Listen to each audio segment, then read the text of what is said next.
Halo, Assalamualaikum warahmatullahi wabarakatuh. Oke, pada kesempatan kali ini, saya dan rekan saya akan membahas mengenai kecoa pendeteksi bom. Nah, tahukah kalian bahwa ternyata kecoa mampu mendeteksi bom? Pasti banyak yang tidak tahu kan? Penasaran bukan? Oke, maka dari itu, untuk mengetahui bagaimana kecoa mendeteksi bom dan bagaimana mekanismenya, mari kita bahas pada video selanjutnya. Yuk kita simak bareng-bareng. Nah, sebelum melanjutkan ke pembahasan berikutnya, izinkan saya memperkenalkan diri. Saya sendiri Mediana Dewi, NPM 18504.007, dan rekan saya Denis Alveni 1850419. Nah, sebelum membahas mengenai bagaimana mekanisme kecoa dalam mendeteksi bom, alangkah baiknya kita membahas apa sih itu kecoa. Nah, kecoa itu merupakan salah satu serangga yang sering kita temukan di lingkungan sekitar kita, seperti di selokan, di rumah, di dapur, di tempat-tempat yang dimana tempat tersebut tuh kotor dan juga jorok. Nah, kecoa juga tidak aneh bahwa kecoa biasanya lebih suka di tempat yang lembab. Maka dari itu, kecoa lebih memilih tinggal di tempat yang kotor, lembab, jorok. Nah, seperti itu. Kemudian, tidak aneh juga, kecoa itu sering sekali berbahaya bagi manusia. Mengapa? Karena kecoa biasanya menimbulkan penyakit-penyakit seperti TBC, tifus, asma, kolera, hepatitis, dan penyakit lainnya. Nah, tidak aneh bukan bahwa kecoa itu sering kali ditemukan di tempat yang kotor, jorok, dan juga lembab. Selanjutnya, mari kita bahas mengenai klasifikasi dari kecoa.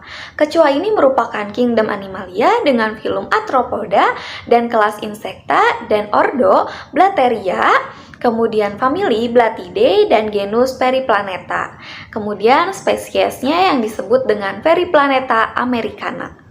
Selanjutnya, setelah membahas klasifikasi dan tempat hidup atau habitat kecoa, kalian tahu nggak sih apa aja ciri-ciri atau karakteristik kecoa?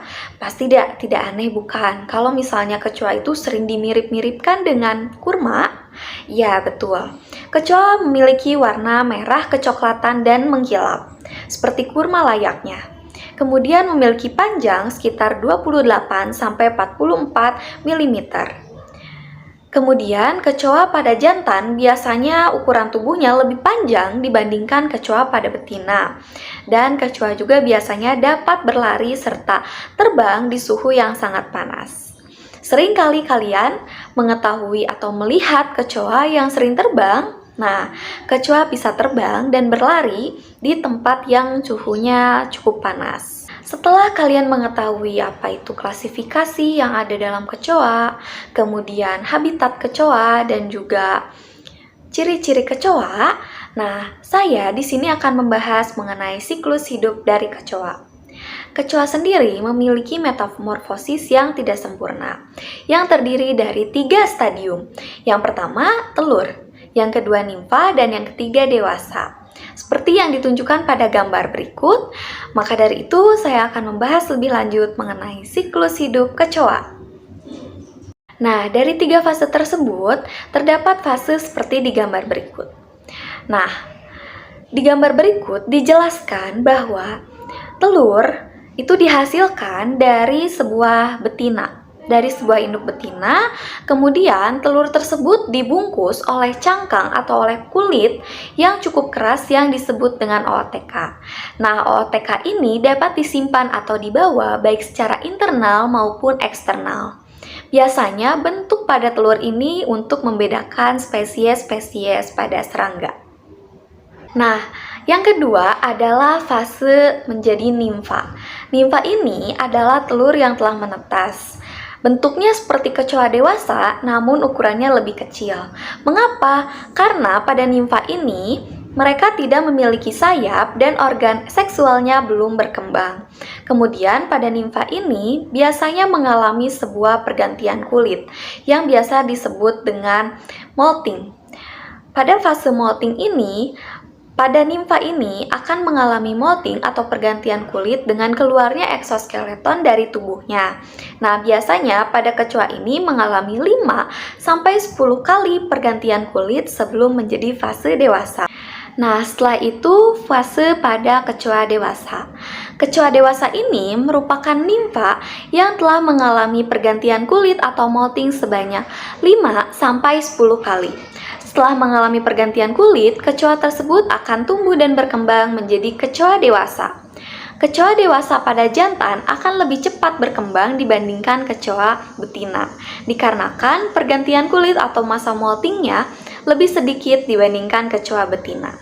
Kemudian, apabila dibandingkan ukurannya, kecoa jantan memiliki ukuran yang lebih besar atau lebih panjang dibandingkan kecoa betina.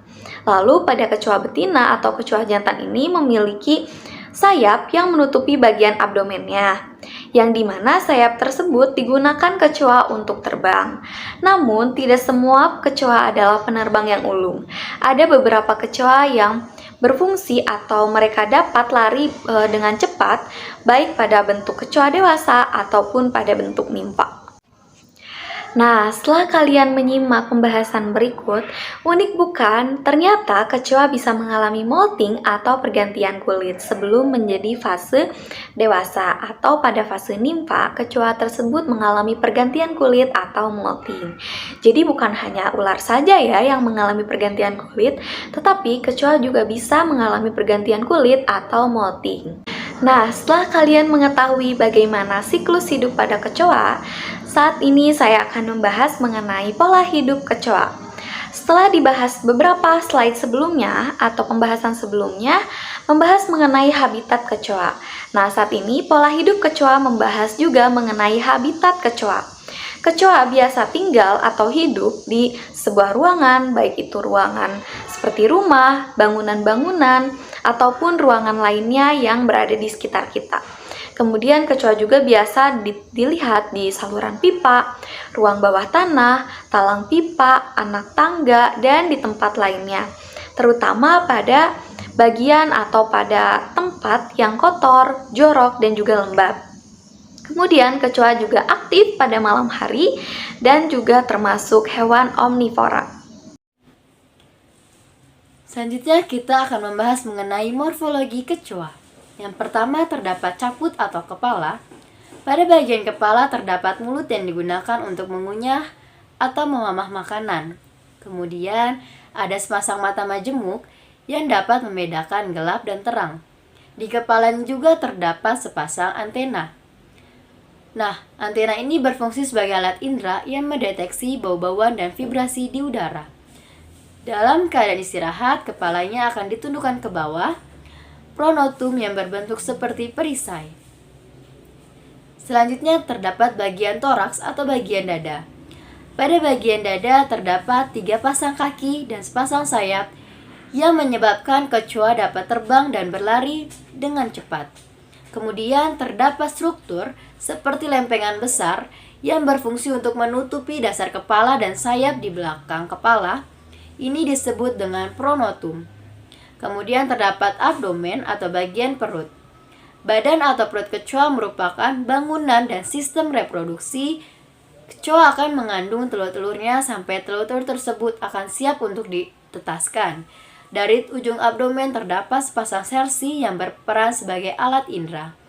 Sersi berhubungan langsung dengan kaki melalui ganglia saraf abdomen atau otak sekunder, yang penting dalam adaptasi pertahanan.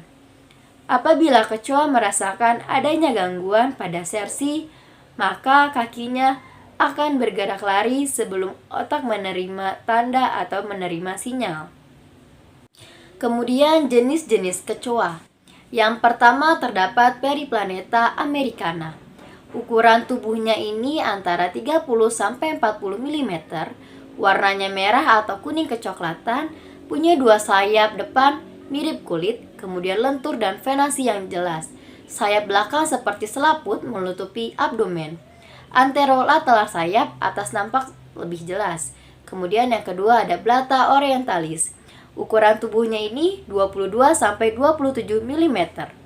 Berwarna coklat tua hitam, dan sayap betina tidak menutupi abdomen atau pendek. Yang ketiga, terdapat belata garmenacea. Ukurannya 12-16 mm, warnanya coklat muda, dan terdapat 2 pita gelap atau longitudinal coklat gelap pada bagian toraksnya. Kemudian yang keempat, terdapat supella suppelliticul.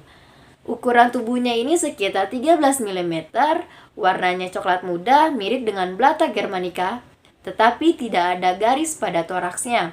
Kemudian ada pita kuning atau coklat pada sayapnya. Kalian sudah tahu belum? Kalau kecoa ini termasuk hewan yang dapat mendeteksi keberadaan bom. Nah, kalian penasaran tidak sih bagaimana mekanismenya?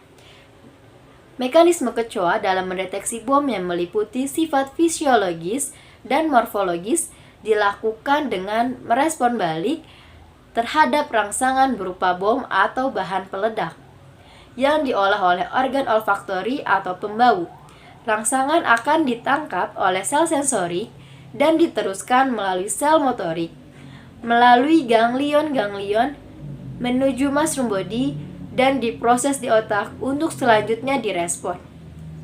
Nah, ketika kecoa tersebut sudah merespon keberadaan bom tersebut, kecoa tersebut akan bersembunyi di tempat-tempat yang menurutnya akan memberikan keamanan bagi tubuhnya.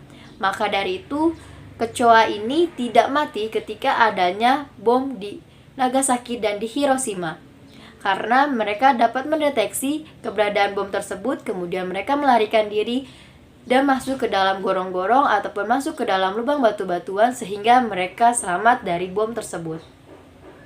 Nah, kenapa sih kecoa ini dapat mendeteksi bom? Nah, bagian tubuh yang peka terhadap rangsangan khususnya bahan kimia adalah pada bagian antenanya. Kemudian sersi pada bagian abdomen belakang dan maksila pada bagian mulutnya. Dari ketiga bagian tubuh tersebut, antena yang memiliki kepekaan paling tinggi terhadap partikel kimiawi yang terlepas di udara dari bahan yang ada di bom. Kemudian adanya bom itu bisa diketahui dari gerakan antenanya. Sebanyak 57% kecoa dengan antena lengkap lebih memilih mengambil arah kanan, namun pemilihan arah kanan tersebut tidak akan pernah berubah meskipun peneliti memotong salah satu dari antenanya tersebut. Antena ini sangat sensitif. Kecoa sangat sensitif terhadap indera peraba dan penciuman dari antena tersebut. Bahkan dikatakan bahwa setelah tragedi bom di Hiroshima dan Nagasaki, Jepang, pada Perang Dunia II lalu, hewan yang masih hidup adalah kecoa. Radiasi yang dihasilkan oleh ledakan bom atom hanya dapat merusak sel-sel tubuh pada manusia pada saat pembelahan mitosis dan meiosis.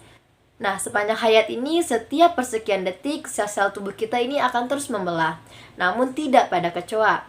Menurut penelitian Mythbusters, setelah melakukan percobaan pada tubuh kecoa, dari hasil percobaan tersebut didapatkan fakta bahwa kecoa dapat hidup dengan intensitas radiasi 10 kali yang digunakan untuk manusia. Ini disebabkan karena sel-sel pada kecoa terus membelah dan hanya saat siklus molting sekitar sekali seminggu. Maka tubuh kecoa itu akan bersifat sangat sensitif pada radiasi hanya sekitar 48 jam atau seperempat minggu. Setelah itu, maka tubuh kecoa akan resisten terhadap radiasi. Karena tubuh kecoa ini dilapisi oleh eksoskeleton, sehingga membuat tubuhnya menjadi lebih tahan terhadap keadaan sekitar yang akan mengancam keberadaan hidupnya. Sedangkan manusia memiliki darah dan sel imun stem cell yang membelah secara konstan. Dengan radiasi bom nuklir, semua manusia akan mati. Namun, hanya seperempat dari kecoa yang akan tetap bertahan hidup. Nah, kenapa sih kecoa ini dapat mendeteksi bom? Nah, bagian tubuh yang peka terhadap rangsangan khususnya bahan kimia adalah pada bagian antenanya. Kemudian sersi pada bagian abdomen belakang dan maksila pada bagian mulutnya. Dari ketiga bagian tubuh tersebut, antena yang memiliki kepekaan paling tinggi terhadap partikel kimiawi yang terlepas di udara dari bahan yang ada di bom. Kemudian adanya bom itu bisa diketahui dari gerakan antenanya. Sebanyak 57% kecoa dengan antena lengkap lebih memilih mengambil arah kanan. Namun pemilihan arah kanan tersebut tidak akan pernah berubah meskipun peneliti memotong salah satu dari antenanya tersebut. Antena ini sangat sensitif. Kecoa sangat sensitif terhadap indera peraba dan penciuman dari antena tersebut. Bahkan dikatakan bahwa setelah tragedi bom di Hiroshima dan Nagasaki, Jepang, pada Perang Dunia II lalu, hewan yang masih hidup adalah kecoa. Radiasi yang dihasilkan oleh ledakan bom atom hanya dapat merusak sel-sel tubuh pada manusia pada saat pembelahan mitosis dan meiosis. Nah, sepanjang hayat ini, setiap persekian detik, sel-sel tubuh kita ini akan terus membelah. Namun tidak pada kecoa. Menurut penelitian Mito Booster, setelah melakukan percobaan pada tubuh kecoa, dari hasil percobaan tersebut didapatkan fakta bahwa kecoa dapat hidup dengan intensitas radiasi 10 kali yang digunakan untuk manusia. Ini disebabkan karena sel-sel pada kecoa terus membelah dan hanya saat siklus molting sekitar sekali seminggu. Maka tubuh kecoa itu akan bersifat sangat sensitif pada radiasi hanya sekitar 48 jam atau seperempat minggu. Setelah itu, maka tubuh kecoa akan resisten terhadap radiasi. Karena tubuh kecoa ini dilapisi oleh eksoskeleton, sehingga membuat tubuhnya menjadi lebih tahan terhadap keadaan sekitar yang akan mengancam keberadaan hidupnya.